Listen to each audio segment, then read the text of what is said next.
Bismillahirrahmanirrahim. Assalamualaikum warahmatullahi wabarakatuh.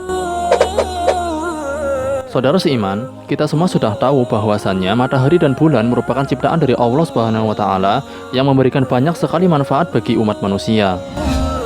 Matahari dan bulan silih berganti menjadi siang dan malam, menerangi seluruh dunia, bahkan tak terhitung manfaat sinar matahari dan cahaya bulan untuk semua makhluk di dunia. Namun ternyata banyak hadis yang menyatakan kalau keduanya akan dimasukkan ke dalam neraka di akhirat kelak.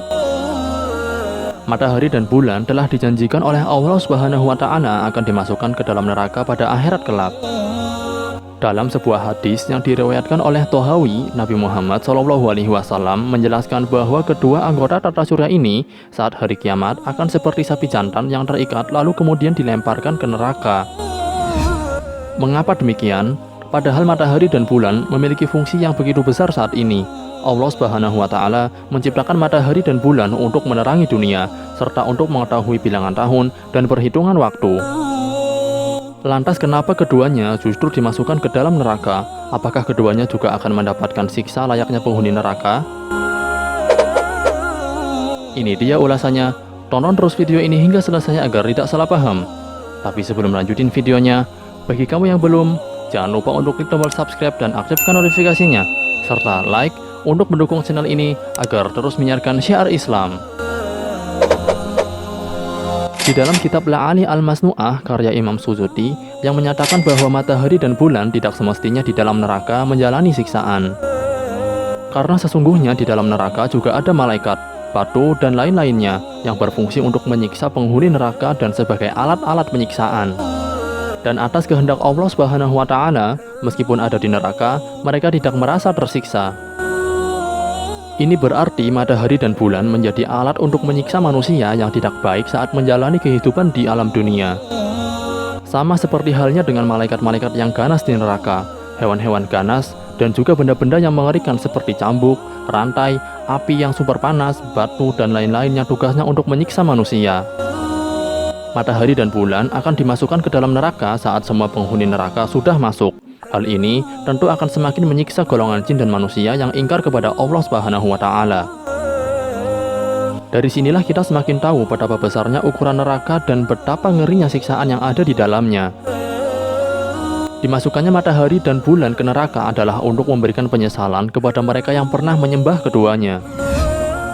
Imam Al-Qurtubi menjelaskan, keduanya dikumpulkan dalam neraka bukan karena azab bagi mereka berdua. Pasalnya, keduanya tidak bernyawa. Keduanya diperlakukan demikian untuk membuat orang kafir semakin bungkam dan menyesal. Hal ini juga sesuai dengan ayat Al-Quran surat Al-Qiyamah ayat ke-7-9, di mana ayat tersebut menyebutkan tentang keadaan pada hari kiamat, yang artinya, apabila mata telah terbelalak dan bulan telah padam, lalu matahari dan bulan dikumpulkan. Al-Quran Surat Al-Qiyamah ayat ke-7-9. Sebelum akhirnya dimasukkan ke neraka, Allah Subhanahu wa Ta'ala akan memunculkan matahari saat di padang mahsyar dan akan didekatkan ke tempat padang mahsyar dengan sedekat-dekatnya. Dengan pancaran sinar yang begitu panas, hal ini fungsinya untuk membuktikan seberapa banyak amal-amal manusia. Sehingga semua umat manusia saat itu tenggelam karena keringatnya sendiri. Tentunya sesuai tingkatan amal yang mereka kerjakan saat masih di dunia. Berapa lamanya saat di padang mahsyar ini hanyalah Allah yang mengetahuinya. Rasulullah SAW bersabda, pada hari kiamat, matahari didekatkan jaraknya terhadap makhluk hingga tinggal sejauh 1 mil. Sulaim bin Amir, perawi hadis ini berkata, demi Allah aku tidak tahu apa yang dimaksud dengan mil, apakah ukuran jarak perjalanan atau alat yang dipakai untuk berjelak mata. Nabi SAW bersabda, sehingga manusia akan tersiksa dalam keringatnya sesuai dengan kadar amal-amalnya, yakni dosa-dosanya. Hadis riwayat Muslim. Wallahu a'lam bishawab.